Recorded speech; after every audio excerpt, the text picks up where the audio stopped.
So just take a few little nice soft breaths in. Let them move through your body from the top of your head to your feet. Inhaling, exhaling. Just feel that nice big circle of breathing, of life force.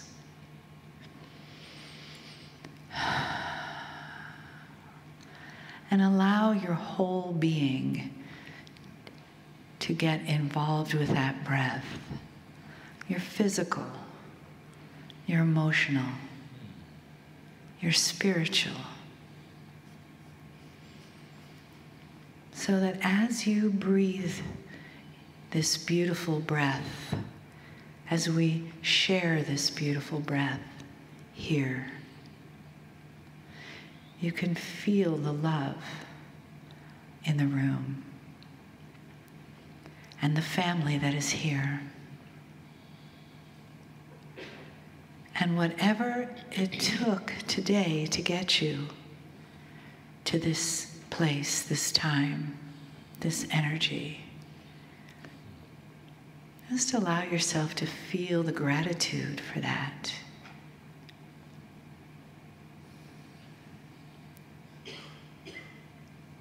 And let the wave of love wash over you.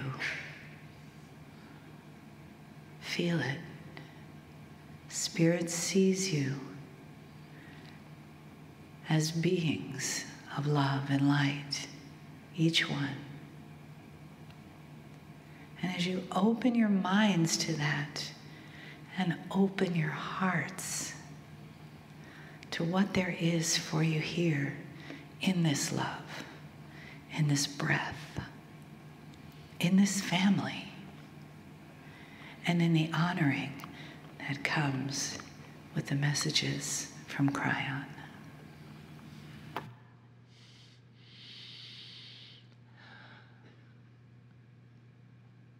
Greetings, dear ones. I'm Kryon of Magnetic Service.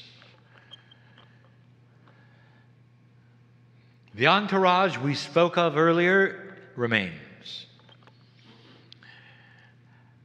Difficult for so many to believe.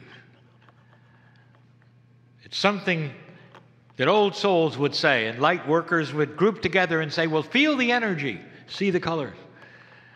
It becomes standard esoteric talk. But there's reality here. If you ask a quantum physicist, what is reality? They would laugh. And they would say, which dimension are you speaking of? Because the physicists understand that there is dimensional reality that is far different than what you would experience. And in that soup of potentials, of dimensionality, of the very things that are being talked about and discovered, within that, it creates perhaps the believability that right now there's more here than you think. How would you then define and describe energy at all? Most of you will say, well, that's what's at the plug in the wall. But not to those old souls who can feel around you right now potentials of energy. Love is energy. Compassion is energy. Peace itself and the creation of it is energy. That which would heal a diseased human being has to have energy. And quite often that energy comes from the human, the consciousness of the human being. It ties together with everything we speak of, a beautiful system. It is not odd or strange or weird. Dear ones, yesterday's weird is today's reality. And that is the case for the future. Today's weird will be tomorrow's reality. And so just for a moment, I want you to listen. To things perhaps we've not spoken of before that are explanations of the way things work in a beautiful system. It's a system that goes beyond that which you can see or even sense. I'll tell you things here, now, in these teachings, that you would question because they're not what you're taught. But rather than questioning them based upon what you were taught, look at them in a practical way. Does it make sense? And then you can rewrite what you were taught. And you won't make the teacher wrong. Instead, the teacher doesn't know what you now know. So it's additional information, which then changes the reality of today. What have you been told about the human soul? This particular channel, Informative, is going to talk about the human soul in ways I have not before. And then we're going to graduate into something you might think is unrelated, and that is the creation of peace of mind in the human. They are related, as you will see. The first thing I want to do is to ask you, do you have a soul? And if so, what is it? And you will then repeat to me in the answer what you've been told, or what you feel, or what it supposedly is. And most of those will not be correct. How could they be when so much is hiding? And so nothing you would say would be judged. But now I'm going to give you more information, and I want you to listen and see how it sounds. Life force creates a soul, period. When we talk about the human soul, it's different from a soul. The human soul is an identity that says that the piece of divinity from the other side of the veil, from the Creator, that's in you is the soul. But if the Creator created all life on the planet, wouldn't it also be true that there has to be other life forces with souls? Yes. But let's concentrate just for a moment on the human soul. For the human soul is absolutely, totally, completely unique. What makes it unique is it has multidimensionality. The multidimensionality is created from the apparent 23 pair of chromosomes, because the 24th pair is still there. It is a pair that you cannot see because it is totally and completely multidimensional. What this does is create all of your DNA with a quantum spin. That is to say, an agreed upon scientific fact that DNA somehow has a multidimensional attribute that affects the spin of electrons in a quantum field. That's science.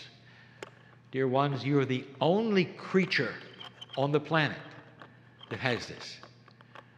23 apparent pairs of chromosomes, really is 24.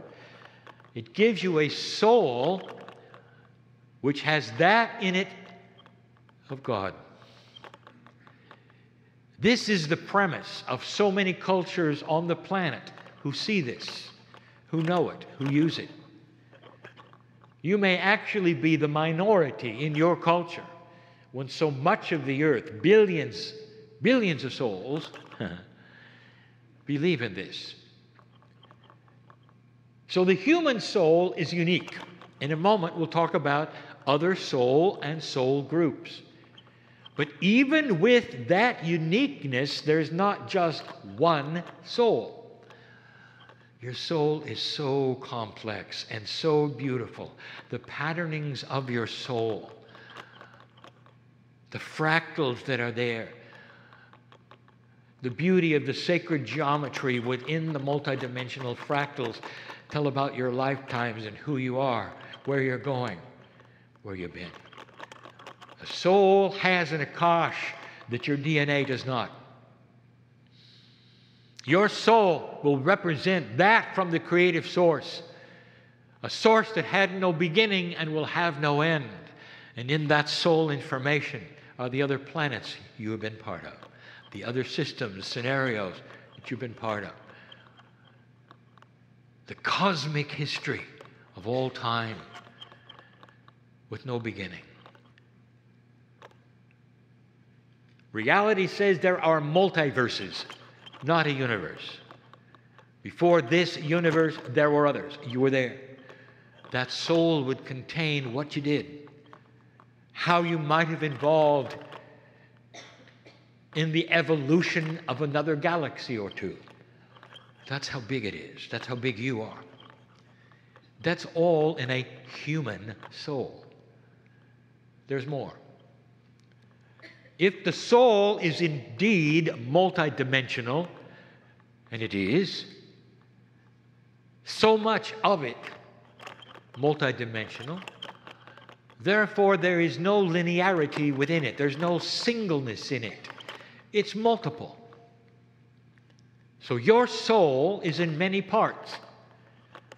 Were you aware that that which you call your soul is also on the other side of the veil, assisting you with the other souls that are just like you? That's the higher self that you say, well, there's something I have which I call the higher self, which is not with me. It has a foot in both sides of the veil. It helps me. It is that piece of God within me. Indeed it is. That's your soul. Science is starting to acknowledge somehow it's a fraction of what it is that you have an eternalness. Those who deal with quantum things and the universalness of energy have actually made a statement in science that says that when you die, a piece of you goes back to the energy of the universe. I don't know if you knew that. Now, that energy of the universe comes from the physics that says that consciousness is energy, and it has to go somewhere because energy cannot be destroyed. Therefore, it's got to go back to somewhere. And where they're saying is, they have no idea. But it doesn't stay with you because you're deceased. It's the first time in any science where the energy of the human being has been said that it cannot then vanish. It must go somewhere. I'll tell you where it goes. It goes back to the family. It goes back to the family. The oneness of all things, that's where it goes. It goes home. And when it comes back, it picks up where it left off. And all of the things that you have in your body that are in your DNA are part of the soul. And the remembrance is there of this earth and the lifetimes on this earth. Stored within your DNA, available through your soul, captured and then taken away to the cave of creation first when you die, and then off to the other side of the veil. Then there's the question, where does it go? There is no where in multidimensionality. Dear ones, I'm giving you science. Ask a quantum physicist about a location. And they will say there is evidence that a multidimensional thing is everywhere at the same time. Does that sound familiar? Did you learn that in church? Did you learn about God? And what has been told about God is there is no where. God is. Therefore, God is with you, is here, is on the other side of the veil. There is no place where God isn't. God is in everything that there is, in all life force on the planet. Turn the page. Do animals have souls? Yes. Animals have life force. They have souls. They don't have human souls. Now, this gets complicated, and it's apart from anything you've learned. It's not uniform. You don't have a soul for every animal. So the mouse gets the same soul as the elephant. It has nothing to do with their phylum. It has nothing to do whatsoever with the species. It has everything to do, are you ready, with their interface with the human soul. How about that? If an animal has interfaced their soul with yours, it will be in compassion and love. Are you starting to get this? And though all life force have souls, all life force does not then have the system of the human soul. Animals don't reincarnate unless they've interfaced with humans. There is no hierarchy. Listen, because this will fly in the face of so much you've been told and many of the spiritual systems on the planet. Animals have no hierarchy on their way to becoming human. The human being stands alone with the human soul, with past life histories, places they have been in other multiverses. This is your specialty, dear ones. But the animals who interface with you in love and compassion, they, through you, have reincarnate abilities. I've talked about it before. This is not new. Your pets return, dear ones. It doesn't matter whether it's a hamster or a horse. Your pets return. And it's under the guise of continuing the love affair. You've shared compassion and love. Part of the soul of the life force of the animal is entwined with you. Can you deny that, animal lover? When you look in the eyes of a pet that has been with you for years, and it sends you the love back. It sends you the messages that you're getting. Your souls are intertwined, multidimensional. Multidimensionality is beautiful. It goes beyond anything you know. Ask a quantum physicist what's real. And the animals that you love and cherish, they don't last long enough. And we've said it before, that the grief that you have when you lose a precious one often wounds you so much you say, I don't want another one. I don't want to go through this again. So let me ask you this. How about the same one? Is that all right? And that is available. And if you look and believe it, and you trust that it's happening literally within months, they'll appear, or you'll find them under odd circumstances. Don't look for the same breed. Don't even look for the same animal. Look for the energy. Look in the eyes. And they will say, I'm back. I'm back. Let's continue. And you do. Oh, this is so well documented in so many people who believe it and trust it. Some of the animals that come back will even have the same birthmarks. Some of the animals that come back and are with you, you'll recognize because they'll have the same quirky habit that you wanted to undo with the last one and never were successful. And here it is again. Isn't this beautiful? It's part of a beautiful system of soul remembrance and a soul that intertwines with that quantum soul that a human being has. Animals have souls. They don't all reincarnate. There's no hierarchy of animalism. They don't then become a bigger animal or a more enlightened animal. But they have souls. Well, does that then go into that which would be insects? And yes, their life force. It's not, however, what you think. However, some belief systems will take it to the point where they won't step on an ant, no matter what. It's not necessarily true. You're not stepping on a soul. Dear ones, it's more like a soul group. Insects are extremely valuable to this planet. If you didn't have them, you wouldn't be here, dear ones. Ask a biologist. It's a soul group. Let me give you another soul group. Tree hugger. Does a tree have a soul? It has a group soul called Gaia. A tree's roots may be intertwined, growing with other roots. So, who gets the soul? Which tree? Everything that creates the life and is alive on the planet that would come under the category of nature is part of a soul group.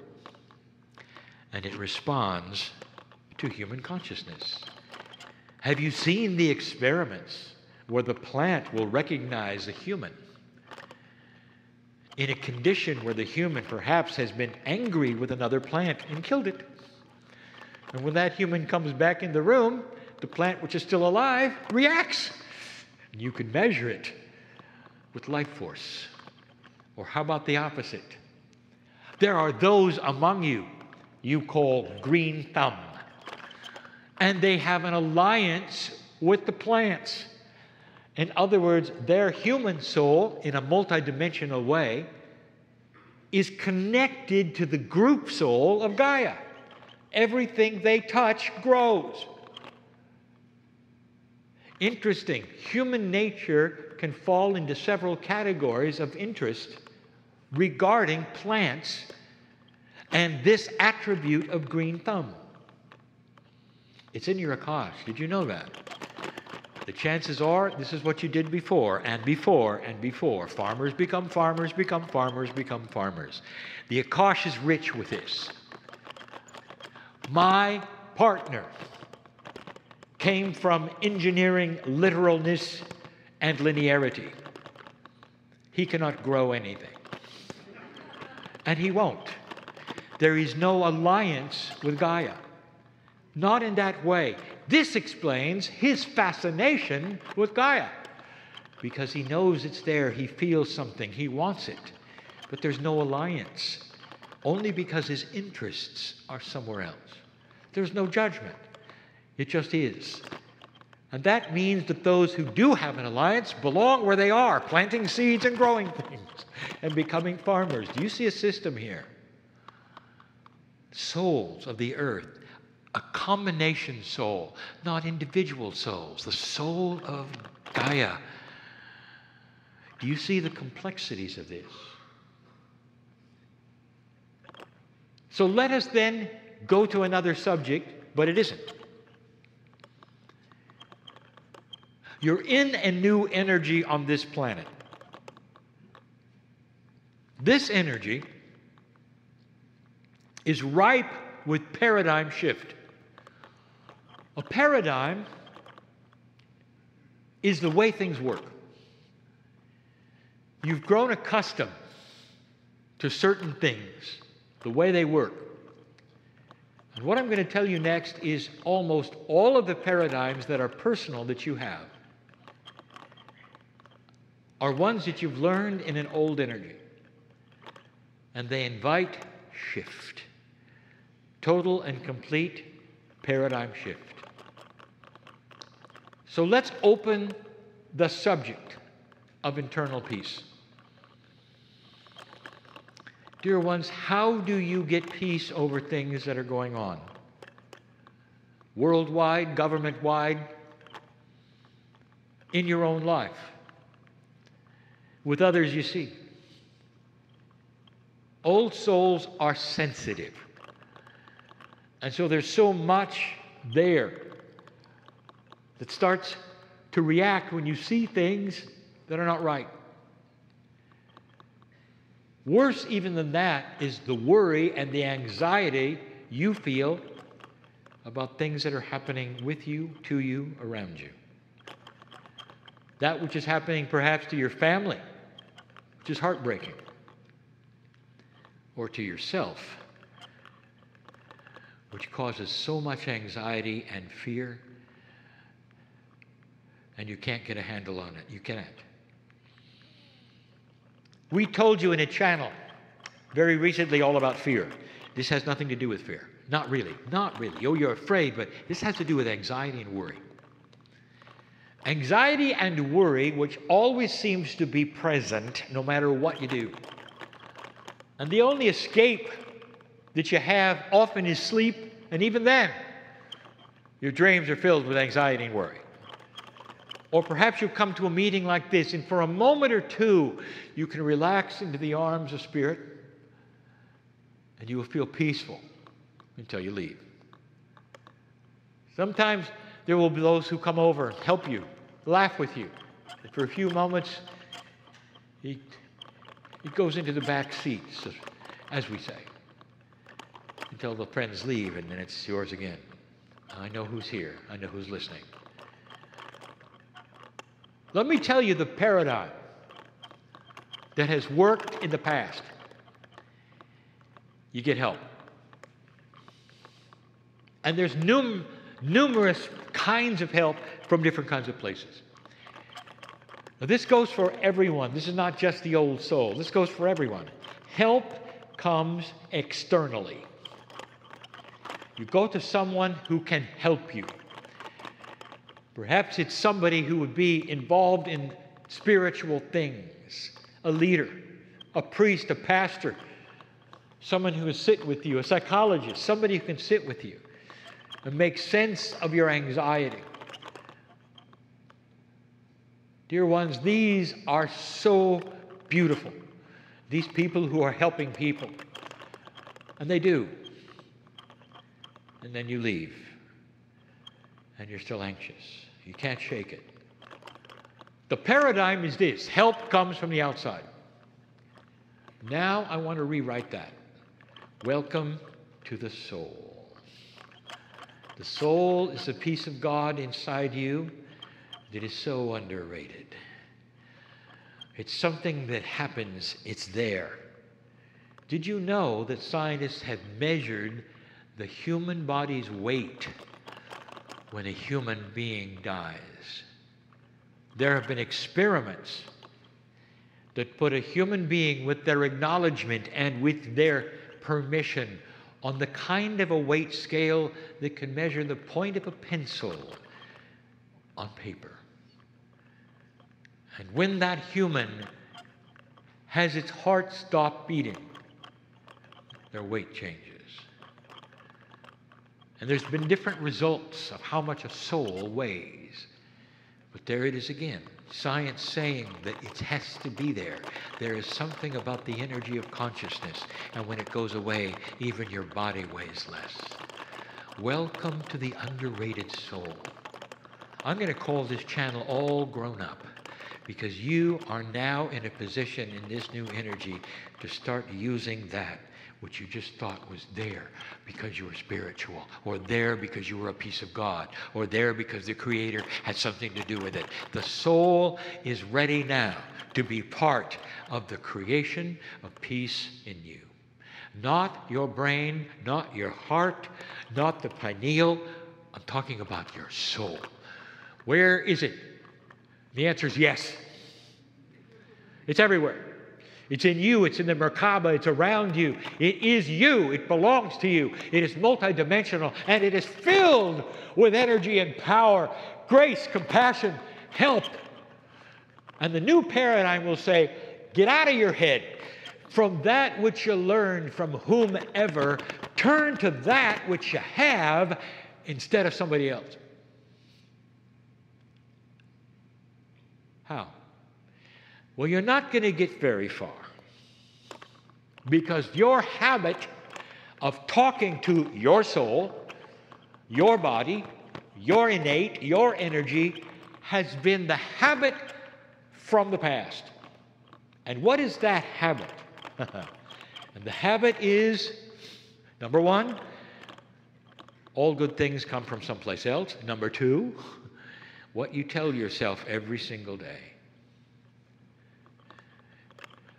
Here we go with affirmations. Here we go with reframing. Here we go with basic human nature. What do you say out loud to your soul? To that energy around you which is so precious every day. You're saying things like, I knew that would happen, expecting bad things, and it does. It's almost like you gave an order in a restaurant. Bing! It happened. It goes further. All drivers in this city are stupid. Look at that person. What an idiot! And you say, well, that's not me. Oh, yes, it is. Whether you said it out loud or whether your brain hatched it out and you didn't say it, it's still there. You expect bad things. Humanity itself is horrible. You take a look at the earth and you say, we're headed in a bad way. This is just awful. All the things you're saying to your soul, habits, that's all they are, because you heard it from your mom and you heard it from your dad, and now it's coming out of your mouth. If you choose to change the paradigm of what your brain and your heart and your compassion and your pineal mixed together have to say about the earth on an everyday scenario, I will tell you, your soul is going to start feeding you answers and solutions. I don't like what I see on the news. That's not really what I believe. That's what the news is giving for now. There is so much more that is not being reported. Look at that driver, what he did. I wish I could go over there. I wish I could give him some compassion and he'd feel better. Look at what just happened. That scenario is something I will not create again. I create miracles in my life. I have healing coming my way. There is God in every single human soul. They may not know it. They may not see it. But I know it's there. And I'm going to celebrate the Creator in everything I see, every situation I see. I'm coming from a different paradigm now because I see better. There's light everywhere. There's not darkness everywhere. And the more that is said, the more real it becomes. And that starts to affect that which you call your soul. All connected to the innate, all connected to the biology. Dear ones, that's why some of you don't last very long. You tell your chemistry every day how awful everything is. You tell your chemistry every day that you don't expect to live very long. You tell your chemistry every day that bad things are coming, and it listens to you, agrees with you, and cooperates with death, disease, unbalance, sorrow, anxiety. I've just given you the secret for long life. Are you listening? Your soul is built to be a piece of God that delivers divinity and peace to you. And when things start to get to you and you're worried about them and anxiety starts to form, you can call within to that peace which knows no understanding. It's peaceful no matter what. It's beyond logic. It is the peace of love and compassion from the other side of the veil. And in the depths of despair, you can go there and it is well with your soul. You can go there and you can feel a relaxing. You can take a deep cleansing breath and you can know that this or something better. And the solutions will come. You may be the only balanced one in your group if it's an event that is frightening to your group. You will be the only one that's generating light when there is so much anxiety and fear. We've talked about that before. That comes from the peace of God inside. The peace of God meaning the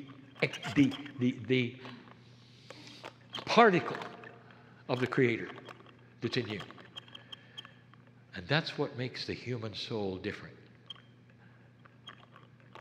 When animals are intertwined with you, they fear when you fear. Did you see that? When you're sick, there are certain animals that will do everything they can to make you feel better. They'll lay upon you. They'll try to heal you. Because the animal doesn't have an intellect, and the animal only sees your soul. That's the animal you want to have come back. That's the one you can have come back.